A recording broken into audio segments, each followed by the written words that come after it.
ତିନି ରେଳ ଦୁର୍ଘଟଣା।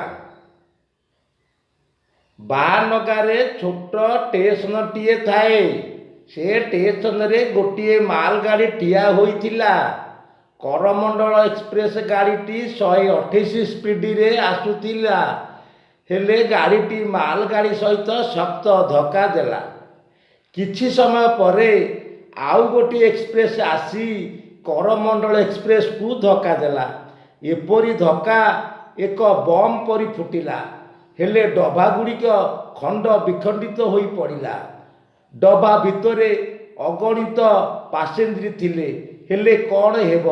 ବହୁତ ଲୋକଙ୍କର ପ୍ରାଣବାୟୁ ସେହିଠାରେ ଉଡ଼ିଗଲା ଓ କେତେ ଜଣଙ୍କର ହାଡ଼ ମାଂସ ଖଣ୍ଡ ଖଣ୍ଡ ହୋଇ ଅଚିହ୍ନା ଶବ ହୋଇଗଲା ଓ କେତେ ଜୀବନ ସାରା ପଙ୍ଗୁ ଅଥର୍ବ ହୋଇଗଲେ। କାହାର ବାପ, କାହାର ଭାଇ, କାହାର ପରିବାର ମଧ୍ୟ ମା କାଳି ଖାଇଗଲା। ଲୋକଙ୍କର ଘର ଢିଅ ଶୂନ୍ୟ ହୋଇଗଲା।